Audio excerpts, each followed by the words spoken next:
Itt nem csak arról van szó, hogy beülünk egy terembe, közösen jól érezzük magunkat, tudásokhoz jutunk hozzá, egymás jó gyakorlataiba is bepillantást kaphatunk, mert ezek mind-mind fontosak, hanem tényleg alkalmazásba kell vegyük ezt a dolgot. Tehát nem úgy távozunk a 8 hónap után, hogy ja, hát volt egy jó képzés, aztán majd lesz belőle valami, hanem tényleg a 8 hónap végére a saját szervezetünk egyik tudásmenedzsment problémáját fel kellett dolgozzuk. Tehát Mi is ez a CKO Akadémia? Hát először is a CKO kifejezést szeretnénk tisztázni. Ez a Chief Knowledge Officer, magyarul a tudásmenedzser, és már mi is ezt egyébként sokféleképpen használjuk, mert egyrészt értjük alatta egy szervezetnek a tudásmenedzsmenttel foglalkozó felelős szakemberét, másrészt pedig értjük a szervezetben lévő tudásmenedzserek hálózatának tagjait, akik a szervezeti egységükben töltik be a tudás kezelésével, a tudás gazdálkodással kapcsolatos feladatokat. Talán azzal is kezdeném, hogy miért van szükség szerintünk egy CKO-ra, miért van szükség egy bajnokra, aki a tudásmenedzsment területén segíti a szervezetnek a fejlesztését. Kezdjük onnan, ugye, hogy nekünk van egy meggyőződésünk, hogy a szervezeti teljesítmény, de az egyéni teljesítmény is nagyon nagy mértékben függ a tudástól. Tehát ahhoz, hogy egy személy el tudjon végezni megfelelően egy feladatot, ahhoz ismernie kell annak a feladatkörnek a tennivalóit, tudással kell rendelkeznie a feladat megoldására vonatkozóan, döntéseket kell hozni, amit szintén akkor hoz meg jól, hogyha megfelelő tudásra épít. Nyilván a kompetenciának még vannak más területei, mi kifejezetten ezzel a tudással foglalkozunk, de egyébként a kompetencia menedzsmenttel nagyon szoros a kapcsolatunk, sokszor ezt nagyon nehéz is szétválasztani. Tehát hogyha igaz ez az állítás, hogy a teljesítmény az függ a tudástól, akkor viszont nem kerülhetjük meg azt, hogy ezzel a tudással bizony gazdálkodnunk kell, ezt a tudást kezelnünk kell, ezt a tudást menedzselnünk kell, és hogyha egy szervezetben, és még a mai napig is sokszor találkozunk ezzel, hogy magát ezt az állítást nem kérdezi meg senki, hogy a szervezet egyik nagyon fontos tőke eleme a tudástőke, és sokan még a küldetés megfogalmazásokban is ezt mondják, ugye, hogy a szervezetünk egyik legfontosabb kincse a dolgozók fejében lévő tudás, vagy a szervezeti tudás, csak akkor utána meg szoktuk nézni, hogy és mi is történik ezzel kapcsolatban. Hát bizony legtöbbször ezek ösztönös, nem tudatos és nem feltétlenül a legjobb módszereket alkalmazó tevékenységek, amik a tudáskezelésével kapcsolatosak. Azt is szoktuk mondani, ugye már mondták, hogy mi tudásmenedzsment rendszereket telepítünk, hát tudásmenedzsment mindenhol van, tehát a tudással mindenki foglalkozik, csak nem mindegy, hogy milyen tudatossággal, és hogy mennyire használja azokat a nemzetközileg bevált jó gyakorlatokat, amiket a tudásmenedzsment az elmúlt 20-30 évben, nem egy nagyon öreg szakmáról beszélünk, de nagyon magas szintre fejlesztett. Tehát, hogyha nincs a szervezetben tudás, akkor a szervezet nem jól teljesít. Ha nincs a szervezetben tudásmenedzsmentre vonatkozó tudás, akkor a tudásmenedzsment nem fog magas szinten működni, és ha nem magas szinten működik a tudásmenedzsment, akkor a szervezeti tudástőke sem tudja kifejteni úgy a hatását, vagy nem tud olyan szinten növekedni, ahogy erre szükség lenne. És azt láttuk, ugye, hogyha ezt a szervezeti tudás fejlesztésére nincs egy dedikált személy, nincs valaki, aki felelősséget érez ennek a területnek a gondozására, és ráadásul megfelelő kompetenciákkal és szervezeti felhatalmazással is rendelkezik, akkor bizony rengeteg kockázatot rejt magában ez a dolog, illetve rengeteg lehetőség marad kiaknázatlanul.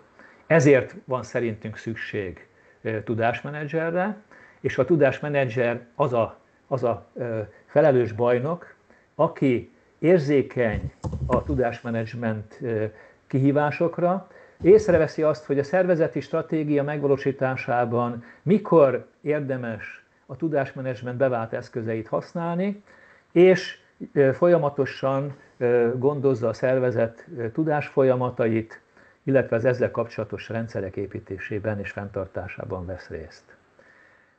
Mi már gyakorlatilag a tudásmenedzsmenttel, ugye, ahogy mondtam, körülbelül 20 éve kezdtünk foglalkozni, és jóval több mint 15 éve indítottuk az első képzéseinket. Ezek kezdetben legfőképpen 2 napos alapozó képzések voltak, ahol a tudásmenedzsment alapjait igyekeztünk az érdeklődők számára érthetővé tenni, megfoghatóvá tenni, és voltak egyébként még speciális workshopjaink, ahol egy-egy speciális területnek a tudását igyekeztünk átadni, tudásbázis építésre vonatkozóan, vagy tudásközösségek építésre vonatkozóan, stb. Viszont azt tapasztaltuk, hogy egy-egy ilyen 2 napos képzés után, ami általában sikeres volt, mert ugye nagyon klassz, tömör programot raktunk össze, és hát aki érdeklődött, az nagyon jó élményekkel távozott, de utána, hogyha elkezdtünk utána bogarászni, egy pár hónap múlva megnézni, hogy történt-e valami érdemi változás, fejlődés azoknál a szervezeteknél, akiktől a programjainkon részt vettek személyek, akkor azt láttuk, hogy nagyon-nagyon kevés helyen volt érdemi változás. Leginkább ott, ahol már eleve egy projekthez kapcsolódóan küldték el ugye a programra, vagy iskolázták be a programra a résztvevőket. A többinél az élet elsodorta ezt az illetőt, és a szervezet sem érezte úgy, hogy most ezzel foglalkozni kellene. És akkor érlelődött meg a gondolat, hogy alakítsuk át a képzésünket, és 2022-ben, hogy akkor válasz a Bélával, hogy körülbelül mikor volt az, amikor ő részt vett az első programon, akkor elindítottuk az első CK Akademinket, aminek ugye a lényege, hogy amit itt a lapon is látható, hogy ez egy 85-87 órás, ugye kicsit mindig változik a tematikától függően, órás program, amivel 7-8 hónap alatt tudunk végezni. Igazából azért most nem erőltetésképpen mondom, azért jóval több befektetést igényel a résztvevőktől, mert hogy a programnak a lényege ez a learning by doing, és akkor itt közben mutatom, hogy arról beszélek, amit ki van vetítve.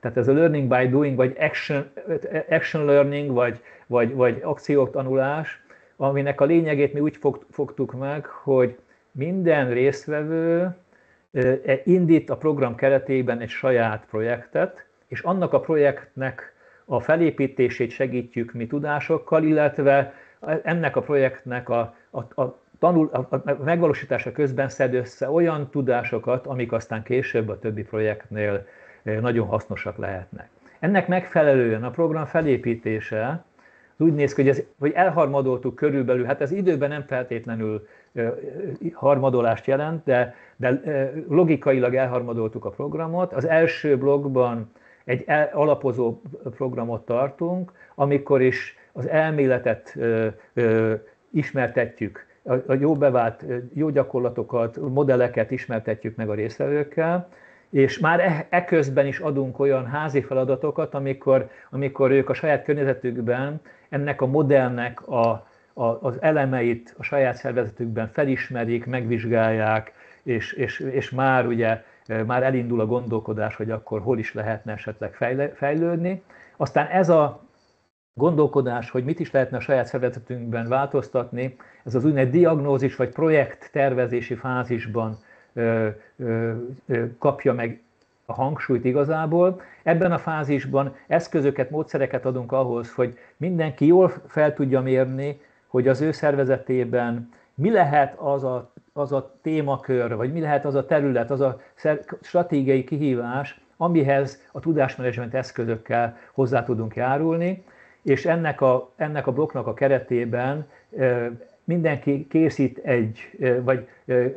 egy projekttervet, egy akciótervet, aminek nagyon fontos része az értékajánlat, és ezt azért is hangsúlyozom ki, mert hogy a mi képzésünknek az egy nagyon fontos célja, de maga a tudásmenedzsmentnek is a lényegéhez tartozik, hogy nem csak úgy önmagáért menedzselgetjük a tudást, hanem azért, hogy ennek mérhető, számszerűsíthető eredményei legyenek. És az a tapasztalatunk, hogyha ebben a fázisban az akadémistáink nem tudnak megfogalmazni olyan értékajánlatot, ami a döntéshozók számára vonzó, és látják a megtérülését ennek a dolognak, akkor ezek a projektek ezek igazából nem lesznek sikeresek. És igaz ez minden tudásmenedzsment beavatkozásra, hogy sokkal több időt kell szánni, mint gondoltuk mi még egy 15 év ezelőtt az értékajánlat megfogalmazására és számszerű alátámasztására, mert az egyszerű kijelentés, hogy a tudásmenedzsment fejlődése az hozzájárul a szervezet versenyképességéhez, ez önmagában nem elég. Konkrétan meg kell tudnunk mutatni, hogy az a projekt, amit megvalósítunk, az hol fogja hozni a hasznot, hol lesz ettől jobb a szervezetnek. Ugye, ahogy András is megfogalmazta, hogy akkor oké, hogy mesterséges intelligencia, de konkrétan miben fog ez elmozdulást hozni, embereket tudunk megspórolni, ügyfélkiszolgálás színvonalát emeljük, vagy a kreativitásunk, az innovativitásunk nő. Tehát, és ez konkrétan mennyibe kerül, hogy egy ilyen változást végrehajtsunk, és mikor, milyen formában fogja meghozni a hasznát. Tehát ennek a fázisnak ez a feladata, és ugye itt szoktunk, illetve az elméleti fázis után szoktunk, bocsánat, amit Attila említett, egy úgynevezett pecsakutya estet létrehozni, ahol 6,5 percben minden résztvevőnk megmutatja azt egymásnak is, meg az érdeklődőknek, hogy mi az, amit tanult, és mire fogja építeni a következő lépését, és ennek a fázisnak pedig a záró eleme az, amikor egy olyan projektterv készül, amit a saját szervezeten belül kell jóváhagyatni a döntéshozókkal, hogy aztán ennek a megvalósítására elindulhasson a harmadik szakasz, amikor már mindenki dolgozik a saját projektjén, és a záró konferencián pedig bemutatja ennek a projektnek az eredményeit, vagy legtöbbször részeredményeit, mert ugye ha valaki komolyabb fába vágja a fejszét, azért 1-2 hónap alatt nem szoktunk egy ilyen projektnek a végére érni, de volt már olyan is, aki teljesen kerek projektről, megvalósított projektről tudott beszámolni. Nagyon fontosnak tartjuk, hogy a felépítésből talán nem derült ki, ahogy elmondtam, hogy itt az elméleti alapozás után már mindenki egy egyéni tanulási utat jár be, aminek a lényege ugye, hogy a saját projektjéhez, a saját feladatához kapcsolódó tudásokat gyűjti, akár önerőből, akár pedig a mi segítségünkkel, és szükség esetén, hogyha olyan témába vág bele, akkor mentort is biztosítunk ehhez a munkához.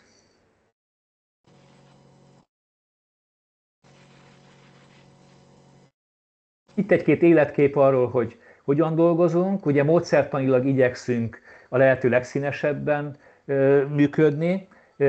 Ez azt jelenti, hogy vannak természetesen elméleti tudásátadó blokkjaink, minden tudásanyagunkat egy közös tudástárban tartunk, és ott mindenki utólag is hozzáfér, vagy akár egymásnak ajánlott anyagokat ide föl tudunk tölteni, tehát itt már bekerülnek ide a házi feladatok, amik nagyon fontos elemei a munkának, mert így ismerjük meg egymás szervezetében indított kezdeményezéseket, illetve azokat az eredményeket, amiket átvehetünk egymástól. Egy nagyon fontos tanulási forrás az akadémián, hogy egymástól nagyon sokat tanulnak a résztvevők, illetve külsős előadókat is hívunk be, akik bizonyos módszertannak a gazdái, vagy esetleg jó gyakorlatokat dolgoztak már ki, sikeres tapasztalatokról tudnak beszámolni.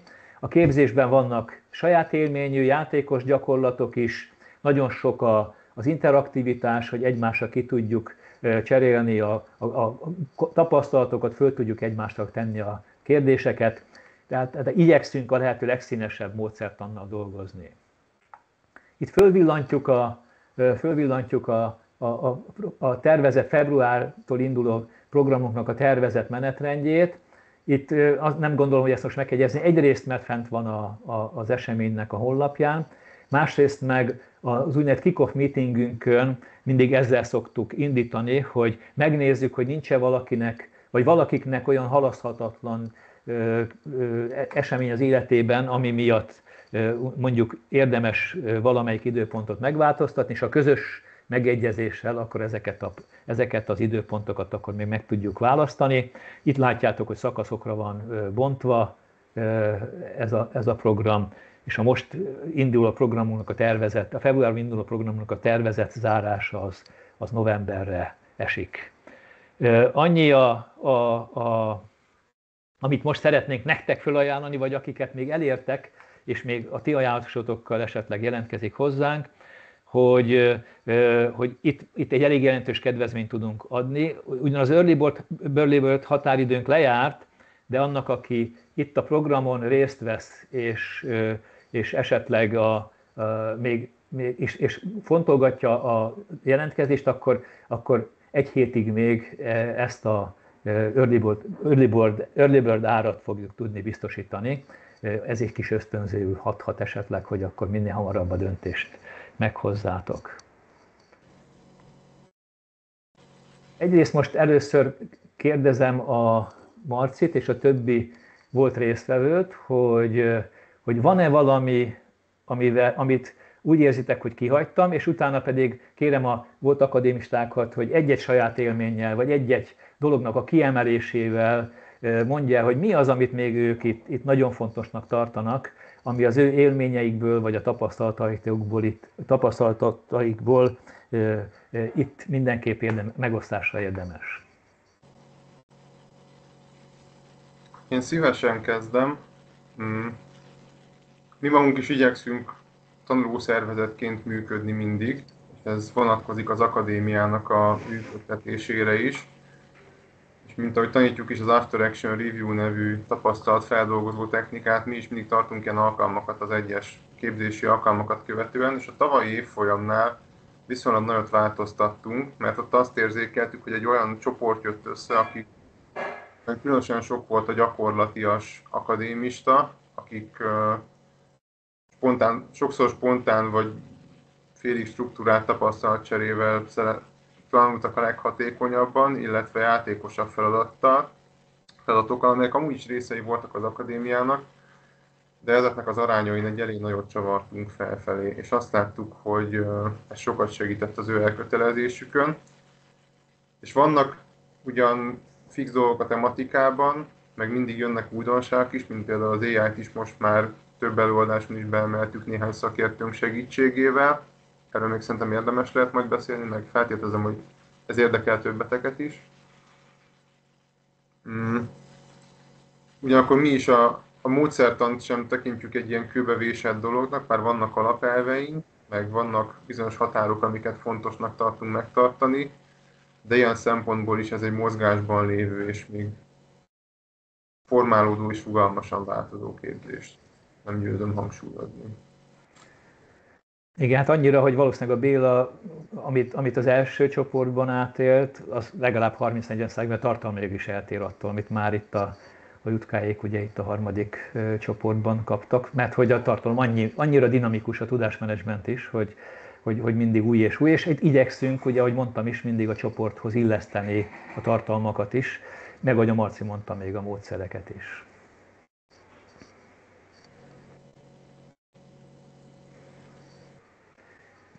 Esetleg Béla? Talán igen? Én annyit emelnék ki, amit te is említettél, ez az akcióorientáltság, tehát ugye itt nem csak arról van szó, hogy beülünk egy terembe, közösen jól érezzük magunkat, tudásokhoz jutunk hozzá, egymás jó gyakorlataiba is bepillantást kaphatunk, mert ezek mind fontosak, hanem tényleg alkalmazásba kell vegyük ezt a dolgot, tehát nem úgy távozunk a 8 hónap után, hogy ja, hát volt egy jó képzés, aztán majd lesz belőle valami, hanem tényleg a 8 hónap végére a saját szervezetünk egyik tudásmenedzsment problémáját fel kellett dolgozzuk. Tehát ténylegesen hasznosul. Tehát az az alkalmazási gát, ami a hagyományos képzéseknél előfordul a képzést követő hetekben, napokban, és ugye leépül az a tudás, vagy nem kerül alkalmazásra, mert falakba ütközünk a cégen belül, az részben oldódik ezzel, hogy kénytelenek vagyunk végigvinni egy kisebb, nagyobb volumenű projektet a képzés ideje alatt. Köszönjük. Jutka, esetleg te a saját élményeidből mit emelnél ki? Igen, köszönöm, én akartam mondani, most annyira egycsatornás lettem, hogy olyan örömmel olvastam újra a programot, hogy a kérdésedet csak félig értettem, hogy akkor most van az idő, hogy szóljunk még. A Béla nagyon jól mondta, és tényleg érzékeltem, hogy maximálisan gyakorlatorientált volt, és tudtam a saját szervezetünkön belül, hogy mi a mozgásterem, de az is nagyon sokat tudott változni, mert tanultam tőletek az akadémián, és tanultam a többiektől. Tehát meg tudom erősíteni Péternek, hogy ez tényleg nagyon-nagyon jó hely olyan plusz tudásszerzésre, amit máshol nem tudunk ilyen mélyen más munkakörökbe vagy munkakultúrákba belelátni. A projekt bemutatóval tényleg eljutottunk odáig, hogy hát ez egy olyan vizsgafeladat volt, amikor már csináltunk is valamit, eljutottunk valameddig, és folytatjuk, és akkor copy-paste-tel sok hasonlót meg tudunk csinálni munkahelyen. De hát ez az életben is mindenhova segített. Köszönjük szépen, és akkor átadnánk a szót az érdeklődőknek, hogy mi az, ami még érdekelne benneteket, mi az, amire kíváncsiak vagytok. Most vegyük úgy, mintha most döntés előtt állnátok, még az is, aki esetleg ezt nem fontolgatja, hogy mire kéne még választ kapnatok ahhoz, hogy eldöntsétek, hogy mondjuk a következő évfolyamban bekapcsolódtok-e. És bármi, nincs tabu kérdés, zárójel, legfeljebb nem válaszolunk, hogyha olyan dolgot kérdeztek, amire nem tudunk, hogy nem akarunk. De nincs tabu kérdés. Sziasztok! Nekem egy olyan kérdésem lenne, hogy felírtam közben magamnak, hogy itt említettétek, illetve Tibor, te említetted, hogy így az Academy kapcsán vannak ezek a projektek, amit mindenki egyénileg ugye megcsinál. És én a résztvevő, akik már részt vettek, tőlük, vagy tőletek szeretném megkérdezni, hogy miután ez a projekt kész, és akkor ugye ti odaviszitek a vezetőség elé, vagy akiknek erre rá kell bólintani, és hogyha azon is átmegy, akkor ezt hogy tudjátok ti a gyakorlatba beültetni? Mármint, hogy az adott cégnél, ahol dolgoztok, hogy ezt mi a munkavállalóknak a reakciója erre, és mennyire nyitottak egy ilyenre? Megszólítottál úgy, hogy részt vettem, de félig mondom el, és aztán én passzolom ezt a labdát Tibornak, mert ő fogja tudni mondani, hogy milyen más típusú munkahelyekről jöttek a többiek. Én azt tapasztaltam, hogy egy egyetemen dolgozni az egy sokkal lazább, a munkakörök megvannak, de sokkal lazábban, főleg mert még most fejlődik ki ez a tudásmenedzsment szemléletű, tanulószervezet szemléletű működés. Tele vagyunk szabályzattal, nyilván, de ez nem úgy működik, mint egy multi, ahol már nagyon-nagyon-nagyon megvan mindenkinek a doboza, hogy ő kicsoda és micsoda és mit csinálhat. A kérdésed inkább úgy érzem, hogy abban a közegben nehéz, és ahogy tapasztaltam, akik különböző munkahelyekről jöttek, volt, ahol már úgy küldték őket, 3-an azért jöttek egy munkahelyről, mert már megvolt, hogy kérik is tőlük, hogy mit vigyenek végig. Ott már nem lobbizni kellett, hogy megtörténjen a projektnek a tervezése, és aztán majd végrehajtása. De akkor most, ha megengeditek, szerintem így lesz a jó a kerek a válasz, hogyha a Tibor mondja el a többi hasonló munkahelyi példát. Én mondok egy példát, de azért szerintem még a Bélát érdemes meghallgatni, egy kis vállalkozásnál hogyan fogadták ezeket a tudásmenedzsment kezdeményezéseket, hiszen ott azt feltételezik, hogy ott még jobban féltik a tudásokat esetleg az emberek. Igen, hát ott egy nagyon speciális helyzet volt, én KKV-khoz akkor szoktam tudni bejutni, amikor valamilyen pályázati pénzekkel támogatják a KKV-kat belülről, mert egyébként a KKV-k pénzszűkében vannak, hogy külső tanácsadót megfizetnének. Most ez egy olyan projekt volt, amikor éppen egy ilyen támogatott projekt futott, és a saját bőrükön érezték a tudásvesztést. A kereskedelmi igazgató távozott, aki egyébként a cég által fejlesztett IT-nak is a gazdája volt, tehát ő specifikálta a külső IT tanácsadó vagy a szolgáltató számára a fejlesztendőket, és ő távozott a cégtől, ezzel nem csak a kereskedelmi igazgató kapcsolati tudása távozott a cégtől, hanem ennek a szoftvernek a fejlesztése is aznap megállt, amikor ugye távozott a konkurens céghez ráadásul. Úgyhogy nagyon komoly kényszerhelyzetbe került a KKV, és ugye ez egy józan parasztészre azonnal felfogta, hogy itt tudásmenedzselésre van szükség. Tehát nem kellett neki külön NASA technológiával elmagyarázni, hogy mi a tudásmenedzsment, ott mentettük, ami menthető volt, és tényleg a klasszikus hard eszközökkel és soft eszközökkel nyúltunk a témához, tehát listákat készítettek a kapcsolatokról, telefonokról, mi volt az utolsó kommunikáció, tehát technikai listák készültek, akkor osztottuk a feladatokat, hogy ki tudná a tudásnak a kompetenciája szerint ezt a részét átvenni, azt a részét átvenni, tehát elég jó lehetett ezeket józan parasztésszel is kezelni, és fogadókészség volt, tehát nem kellett úgymond erőszakoskodni, hogy gyerekek, nektek erre szükségetek van, ők azonnal érezték, hogy csinálni kell, és haladtunk előre. És ugye ez a projektem üzleti folyamatok fejlesztéséről szólt, tehát ez ugye úgymond egy mellék ága volt, és pont akkor voltam ugye 22-ben ebben a CKO Akadémiában is benne, tehát úgy adódott, hogy akkor ezt a témát válasszam. Igen, annyival kiegészítenem, nem csak Jutka felhívására, mert tényleg fontos, hogy azt a pár gondolatot, amit egyrészt tapasztalatot, másrészt gondolatot, azt megosztom, ami ezzel kapcsolatos. És ez kulcskérdés, amit kérdeztük, hogy nagyon örülök a kérdésednek, Lilla. Egyrészt magában a projekttervben egy fontos fejezet az, hogy egyrészt az értékajánlatot jól megfogalmazzuk, másrészt készül egy kommunikációs terv, hogy a különböző érintettekkel, a döntéshozókkal, a program elszenvedőivel, idézőjelben, és nyilván a haszonélvezőivel is megfelelő kommunikációt folytassunk annak érdekében, hogy ők ezt ne teherként éljék meg, hanem olyan lehetőségként, amit számukra a szervezet biztosít.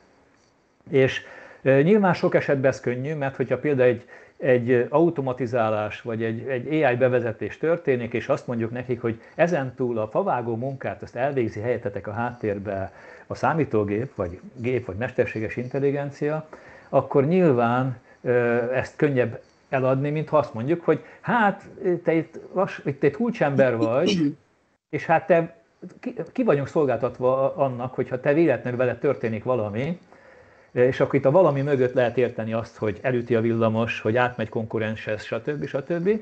És hát ez nagy kockázat, hogy a tudásod elveszik nekünk, hogy légy szíves, akkor dob be a közösbe. Ugye teljesen mások lehetnek a helyzetek, amikben meg kell győzni, vagy rá kell venni a résztvevőket, de ezt végig kell gondolni magában a projekttervezési fázisban, és úgy kell kommunikálni, hogy ez működőképes legyen. Hál' Istennek az eddigi tapasztalataink azok elég jók ebben a vonatkozásban.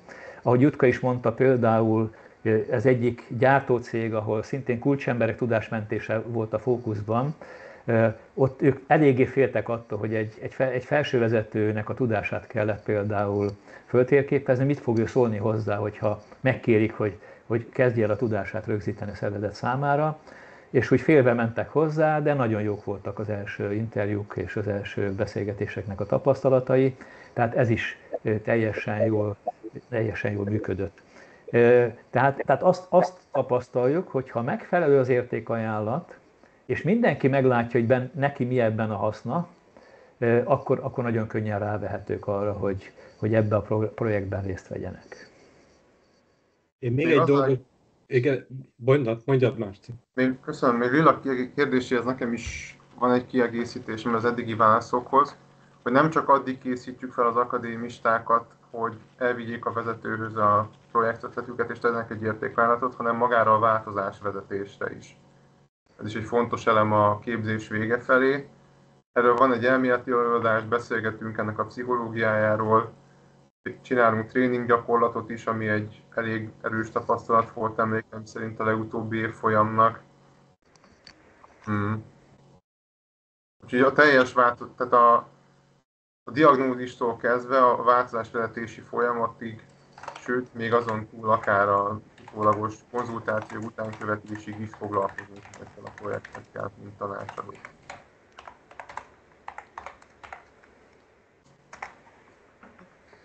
Szépen a válaszokat. Látom Bélának, nem tudom, fennmaradt a kéz, vagy még szeretnél mondani, mert én is hozzátennék egy valamit.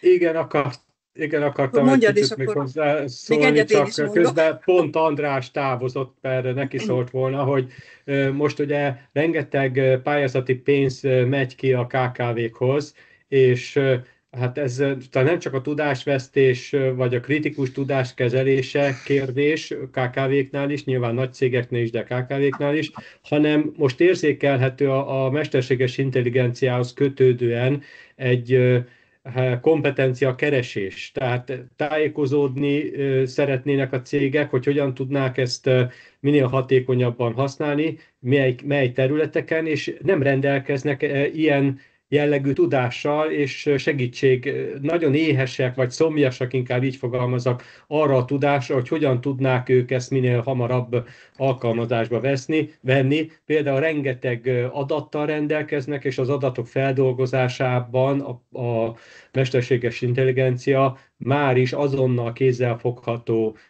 segítséget tudna nyújtani, néhány héten belül is, ha felkészült tudással rendelkező ember veszi a fáradtságot és érti meg az adott konkrét cégnek az igényét. Ennyit szerettem volna. Mondja, Judit.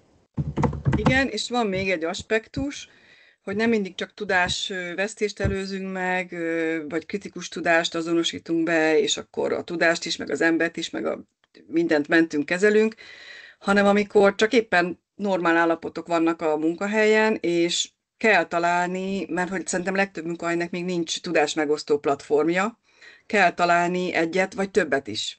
Tehát ezt most én a TF-en generálom ezt és koordinálom, inkább a koordináció a lényeg. Pont ma is erről beszélgettünk délelőtt a munkahelyi vezetőmmel, hogy nagyon jó, ezt biztos ismeritek ezt a problémát a felsőoktatásban, hogy mindenki nagyon jó mérnök, orvos, bármi lehet a saját területén, de ő közben pedagógus is. Tehát a képzés módszertani kompetenciákat is nekik is valahol meg kell tanulni. Most már a legtöbb egyetemen az onboardingnak a része, hogy rövidebb, hosszabb, saját belső tanfolyamokra beiskolázzák őket. Na jó, ezek ők. És akkor mi van az, aki már ott tanít 10-20 éve, nekik is kellenek mindenféle új kompetenciák, fejlesztés, nekik mit kínálunk, és mi a platform, mert nem lehet mindig minden oktatónkat is a mi e-learningünkre küldeni. Tehát rengeteg más felület van, eszköz van, na de olyan meg nincs, hogy nincs az egész azért egyben látva és tervezve. És miután mondtam, hogy akkreditációval is foglalkozom, vagy hát ezek kettő összefügg a minőségbiztosítás. Tehát nekünk ezt kell elmagyarázni. A Magyar Akkreditációs Bizottság felé is, és külföldre is bárhol, vagy bárki. Hát most néztem angol egyetemnél, nem csak sportprofil, bármi lehet a profilja, a borító után kinyitod, és a köszöntő után a minőségbiztosításról beszélnek.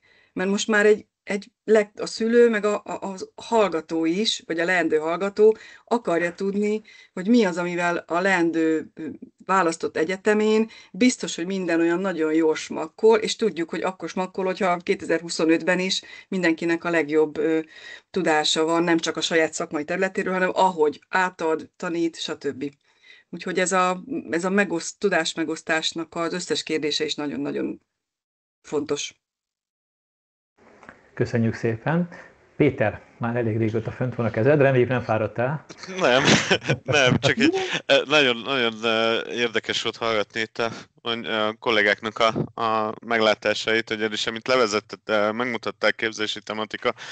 Mondtad, Tibor, hogy majd térjek ki rá, ha kérdésként mondhatom, akkor így kérdés kapcsán a Lillának mondva, hogy meg nektek is, hogy én tulajdonképpen ezt csinálom nap mint nap. Amit itt a képzésben egyébként felsoroltatok. Amikor én az utolsó 3 cégnél elkezdtem dolgozni, ott pont ez az elemzés, stratégiaépítés, tulajdonképpen az én pozíciómban elemzés, stratégiaépítés, bevezetési lépéseknek a kiépítése, az úgynevezett, amit ugye az angolban a VIIFM-ként szoktunk hívni, ugye az a mi van benne nekem. Ugye nem is tudom, talán Béla mondta, hogy ugye az érdeklődési körünket meghatározzuk, és hogy ugye nagyon-nagyon sok mindenben múlik önmagában a szervezeten is. Tehát mondtátok ugye a szervezeti felhatalmazást, a mindenféle elemet. Gyakorlatban én azt láttam az elmúlt több mint 6 évben, hogy a szervezeteknek van elképzelése arról, hogy mit is hívnak knowledge managementnek. Nagyon gyakran előfordulunk azzal, vagy tudásmenedzsmentnek, nagyon gyakran benne van az előfordul az a szituáció, hogy amikor azt mondjuk, hogy tudás, akkor rögtön erre az úgynevezett CKO-ra, vagy CKO-hoz hasonló emberre gondolnak, és nagyon-nagyon sokszor előjön az a probléma, hogy nem tudják például elkülöníteni, hogy statikus tudásról beszélünk, vagy folyamatosan módosuló tudásról beszélünk. És itt ugye én a saját területemen én sokszor azt mondom, hogy az eszközök önmagában vagy segíteni, vagy gátolni tudják ennek az egész témakörnek az olyan irányú működését, hogy az vagy motiválja a kollégákat, vagy demotiválja. És itt még egy nagyon fontos dolgot szeretnék így elmondani, hogy amit ti is mondtatok, hogy nagyon sok esetben magyar vállalatnál is, nemzetközi vállalatnál is előfordul az, hogy nem a dolgozót kell meggyőzni, hanem a vezetőt. És az egyik legfontosabb pont, és ott tud nagyon könnyen elhasalni egy ilyen projekt a bevezetéskor, hogy a vezetőnek a támogatása megvan-e. Így van, és ez igaz mikroszinten is és makroszinten is. És azt is nagyon köszönöm, hogy felhívtad a figyelmet, hogy rendszerben gondolkodunk. Tehát itt egy-egy elem önmagában nem lehet, sőt nem is érdemes fejleszteni, még ha lehet is, mert ha túlmutat a többi rendszerelemen, akkor éppen, hogy pénzkidobásról beszélünk, mert ha nem a szűk keresztmezetet oldjuk fel, az legyen akár eszköz, legyen akár a tartalommal kapcsolatos kérdések, legyen a kultúra, legyen a vezetői támogatás, akkor kidobott pénzekkel gazdálkodunk. Tehát ezért fontos akkor, amikor mi ezt a projekttervet készítjük, hogy mindig egyfajta kockázatelemzést is készítünk, hogy hol bukhat meg a projekt, és akkor ezeket az esetleges gátakat, vagy már most látható kockázatokat, ezeket is megpróbáljuk időben beletenni a tervbe, ezeknek a kezelését. Úgyhogy köszönjük szépen, és akkor így akkor már azt is köszönöm, hogy akkor így ezt a IT tudásmenedzseri szerepről egy kicsit beszéltél nekünk. Attila, de majd, ha gondolod, akkor, bocsánat, még egy mondat, csak hogyha gondoljátok, vagy kíváncsiak vagytok, akkor még egy kicsit később, akkor még 1-2 mondatban tudok. Mindenképpen. Jó, hogyha még van kiegészítés hozzá, akkor még nagyon szívesen vesszük, mert erre nagyon kíváncsiak vagyunk, hogy terjed, hogy egyáltalán hány. Nagyon kevés helyen találkozunk ezzel a pozícióval, hogy a LinkedIn-en rákerestünk, így, hogy tudásmenedzser, Marci, 10-15 ember dobott ki, vagy? Nem, azért többet, körülbelül 60-70, de ez 60-70 embert, de hogy azoknak többségének azért csak a névjegyén szerepel, és nem biztos, hogy ilyen komplexitásra gondolkodik, mint Péter. Tehát. Hozzáteszem, hogy én azért még a komplexitáshoz még egy plusz info háttérben, hogy én azért metodikai certification-nel is rendelkezem. Aha. Ez a Marci, hogyha emlékszel a LinkedIn profilomon, akkor ez a KCS V6 nevezetű Knowledge Management metodikai certification, ami pont hasonló projekteknek a bevezetésére jogosít fel a metodika szerint. Szuper. Jó, bocsánat, köszönjük. Attila, akkor még visszatérünk erre, jó? Jó. Attila. Köszönöm. Bennem több részben kérdés, részben megjegyzés merült föl. Az egyik az, hogy ugye ez a CKO, kiemeltétek, hogy tudásmenedzserre van szükség. Na most, ha KKV-ben gondolkodunk, akkor kell quality manager, kell tudásmenedzser, kell innovációs menedzser, kell ESG még nem annyira, de majd előbb-utóbb kell agilis menedzser, kell, és akkor még az értékláncban az egyes funkcióknak, meg a klasszikus szervezetben az egyes funkcióknak a menedzserei. Ki dolgozik? Illetve hogyan lehet menedzselni, most leegyszerűsítettem persze nyilvánvalóan, de hogyan lehet menedzselni, ez már nem Matrix, hanem ez már, ha visszaemlékszem még tanulmányaimra, ez már matematikailag is valami tenzor. Tenzor. Ugye? Igen, tehát ugye ezt hogyan lehet összehangolni, és ezt hogyan lehet, tényleg főleg egy KKV, de itt nem csak az 50 fősre gondolok, ezt menedzselni egy 250-300 fős cégnek sem könnyű, illetve összehangolni. És ezeknek mi fűzi össze ezeket, és hogyan lehet ezeket tényleg operacionalizálni? Ez egy érdekes kérdés, legalábbis a számomra, lehet, hogy nektek megvan minden válaszotok erre. Ez az egyik téma, felvetésem. A másik az, hogy olyan jellegű szervezetek, akik kifejezetten projektekben dolgoznak. Építőipar. Az, amiről beszéltünk, Tibor, korábban, az egy kulturális közhasznú társaság, amelyik ugyan minden évben megszervezik a városi kulturális napokat, meg 30 koncertet szerveznek egy évben, meg színházat, meg gyereknapot, meg ilyeneket. Ez mind-mind egy projekt, de mégis mind-mind más. Tehát nem hiába ugyanaz, gyereknap, tavaly is volt gyereknap, tavaly előtt is volt gyereknap, jövőre is lesz gyereknap, de mindig más. Hogy a tudás hasznosítás ilyen esetekben hogyan koordinálható jól. Hát a harmadik pedig az lehet talán, vagy a harmadik, ami eszembe jutott, hogy a szervezetnek az életciklusa mentén nagyon valószínű, hogy más-más tudásmenedzsment megközelítéseket és technológiákat igényelhet. És ezekre vannak megoldásaitok. Nem kell most elmondani az összes megoldást, mert aki ebben nagyon benne van, annak ajánlom az akadémiát, de érdekes felvetés lehet, vagy elgondolkodtató. Engem elgondolkodtatott. Köszönjük szépen a kérdéseket, Attila, és nagyon relevánsak. Kezdjük akkor a KKV-knál. Hát szerintem azt te is tudod, hogy nyilván itt nem emberekről, nem szerepekről beszélünk, és azt gondolom én, hogy például az egyik oka annak, hogy a KKV-knak a hatékonysági mutatói sokkal, de sokkal gyengébbek, mint a multik, azok, hogy ezek közül, szerepek közül sokat elhanyagolnak.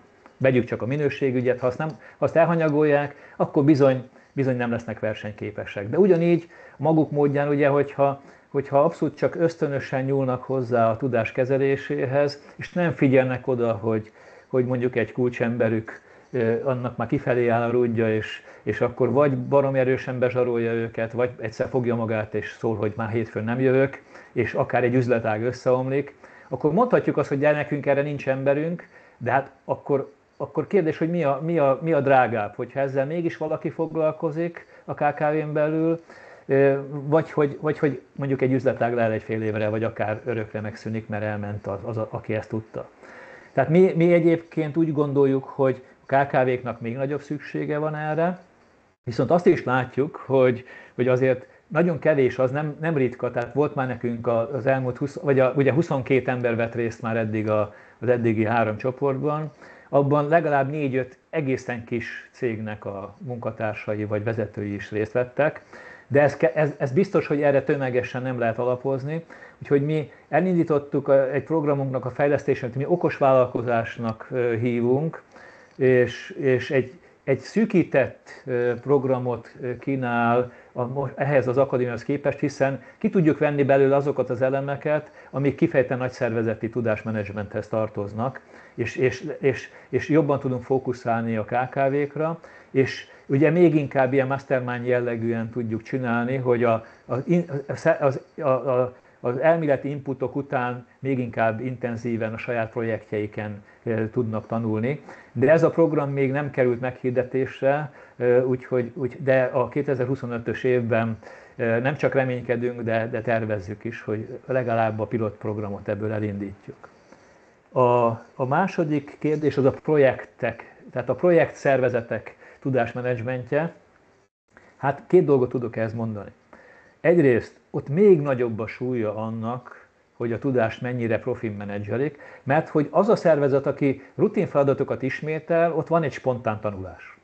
Tehát egyszerűen, hogyha én minden nap találkozom egy feladattal, akkor előbb-utóbb megtalálom magamnak az utat, a fejembe lecsapódnak a dolgok, stb. De hogyha én csinálok egy projektet, és nem is tudom, hogy én benne leszek még ebbe a projektbe jövőre is. De ha benne leszek is, most annyira el vagyok foglalva, hogy nem törődök azzal, hogy rögzítsem, hogy mi ment jól, mi nem ment jól, akár a kapcsolatokat, akár a lépésekkel kapcsolatos tapasztalatokat, akkor legközelebb ugyanezokat a hibákat fogom elkövetni, mert hogy egy év után nem fogok emlékezni, hogy az a gyermekprogramban, mit tudom én, miért volt az a nagy szülői veszekedés, vagy nem tudom mi, mert nem emlékszem, mert csak akkor, amikor újra belekerülök, és akkor a déjà vu, ugye az ott fejfájást okoz számomra, hogy hát ezt már egyszer elkövettük. A másik, amit ezzel a projekttel kapcsolatban, projekt tudásmenedzsmenttel kapcsolatban szeretnék mondani, hogy annak idején egy jó 8-10 évvel ezelőtt a Siemensnél volt szerencsém találkozni olyan szakemberekkel, akiknek pont ez volt a feladata a Siemensen belül, hogy a projekt hatékonyságnak a növelésével foglalkoztak belső moderátorként. Tehát ők fölismerték ezt, hogy ott még nagyobb jelentősége van a tudásmenedzsmentnek, és olyan tudásmenedzsment módszereket építettek be, amik biztosították azt, hogy egy projektben keletkezett tudás akkor se veszten el, hogyha az a projekt soha abban az összetételben nem fog még egyszer megvalósulni. Ha teljesen más projektekben, de ezeket a projekttel kapcsolatos, kifejezetten projekt jellegű tudásokat rögzítjük, akkor azok a szervezet számára hasznosíthatók legyenek. Tehát én azt gondolom, hogy ez egy nagyon fontos kérdés. Egyébként most nem emlékszem a csapatnak a nevére, ez a projektmenedzsment országos szövetsége, vagy projektmenedzsment szövetsége, tehát van egy tudásközösség, akik a Prónai nevű úrnak, most a keresztneve nem jut eszembe, az vezetésével, akik engem kétszer is meghívtak már, hogy beszélgessünk arról, hogy a projektekben milyen jelentősége van a tudásmenedzsmentnek, és két téma volt. Egyik témánk az a projekt tapasztalatnak a levonása, a másik meg, hogy tudunk tudástervezéssel segíteni előzetesen már a projekteknek hatékonyságában. Az életciklusokhoz való alkalmazkodásnál pedig a mi elvünk az, hogy mi nem igazán, most nagyon csúnyát fogok mondani, mi nem törődünk a tudásnak a tartalmával. Mi nem törődünk azzal, hogy ezt milyen helyzetben csinálják, hanem azt, hogy maga az a módszertan legyen erős, hogy kell bizonyos helyzetekhez tudásmenedzsment megoldásokat illeszteni. Tehát mi a tudásmenedzsment tudást kvázi helyzet és tartalom függetlenül próbáljuk átadni. Nyilván a konkrét példában mindig meg kell tenni az adaptációt, de hogyha ő magát a tudásmenedzsment eszközöket jól elsajátítja, akkor tulajdonképpen tanulószervezeti készségekre tesz szert, és ez a tanulószervezeti készség pont azt jelenti, hogy egyébként mindig tud alkalmazkodni az aktuális kihívásokhoz, az aktuális környezeti változásokhoz. Péter is bólogat, lehet, hogy még ki is tudja egészíteni, amit mondtam. Köszönöm. De itt ebből a szempontból érdekes lehet, a Marci említette ezt a fajta utánkövetést. Tehát van olyan igény, találkoztok olyannal, hogy hosszú távon egy szervezetnél támogatjátok a szervezet egyéb indítatású fejlesztéséből származó tudásmenedzsment megközelítéseket, illetve lehetőségeket? Gyakorlatilag igen, tehát minden harmadik akadémistánkkal most így a tapasztalatok alapján van szakmai kapcsolatunk, illetve inkább azt mondom, hogy tehát 70%-ában van szakmai kapcsolat, akik visszajárnak a tudásmegosztó programjainkra, és szerződéses kapcsolatunk is van jó néhánnyal, hogy volt, amikor időszakosan, vagy akár állandó konzultációkra, vagy projektek támogatására megkérnek bennünket. Mert hogy nyilván az a kompetencia, amit itt egy akadémista fölszed, ugye az nem mindig alkalmas arra, meg kapacitása sincs mindig arra, hogy minden feladatot aztán szakértőként végigcsinálja, hogy mindenre kiképezze magát, tehát ezért sokszor adunk támogatást ezekben a helyzetekben, vagy a projektekhez. Köszönöm. Visszacsatolnék gyorsan Tibor két mondatára, és ami nagyon fontos kulcsfigura, hogy sokszor mind a projekt, mind a mindennapi tudásnak a menedzselése, és mind a mindennapi tudásnak a kezelése sokszor elfelejtődik, és lekorlátozódik, és erre különös figyelme kell lenni, hogy ne kerüljenek azok abba a hibába, akik tudásmenedzsmenttel foglalkoznak. Főképp nem a tartalmi, hogy mondjam, bocsánat, csak közben küzdök a két nyelvvel, amit minden nap használok, és az nem egyik sem a magyar, hogy nem a tartalmi ellenőrzés a fő célja. Mert a tartalmi ellenőrzést azt a szakemberek, azok, akik birtokolják, megosztják a tudást, azoknak a feladata validálni és ellenőrizni és rendelkezésre bocsátani. Sokszor, és nagyon sok esetben knowledge managerként, tudásmenedzserként az a feladat veszik ki a munkakörnek a nagy részéből, hogy a minőségbiztosítás, és itt Tibornak pont két olyan pontjára utalok vissza. Az egyik a tartalomfüggetlen menedzselés, a másik meg a minőségbiztosítás. Minden, amit a kollégák, és itt bármilyen szintű kollégáról beszélek, akár projektes kolléga, akár mindennapi működésben résztvevő kolléga, tudjon hasznosítani és tudjon értelmezni. És ezekre ugye többféle módszertan van, ugye mind nagyvállalati, mind kisvállalati, mind minden más egyéb környezetben, de sokszor pont a még egy nagyon fontos részét, hogy a tudásmenedzsment önmagában nem tud megváltás lenni. A Tibor és Attila által mondott kis minőségbiztosítás, kis folyamattervezés, kis mindenféle egyéb nem is beleszólások, inkább optimalizálások területén. Köszönöm szépen a kiegészítést, és közben itt Bélának a chatben megosztott gondolatait is felelősíteném, hogy igazából ugye maga a felelősség az mindig vezetői, tehát ez egy menedzsment feladat, a tudásmenedzsment.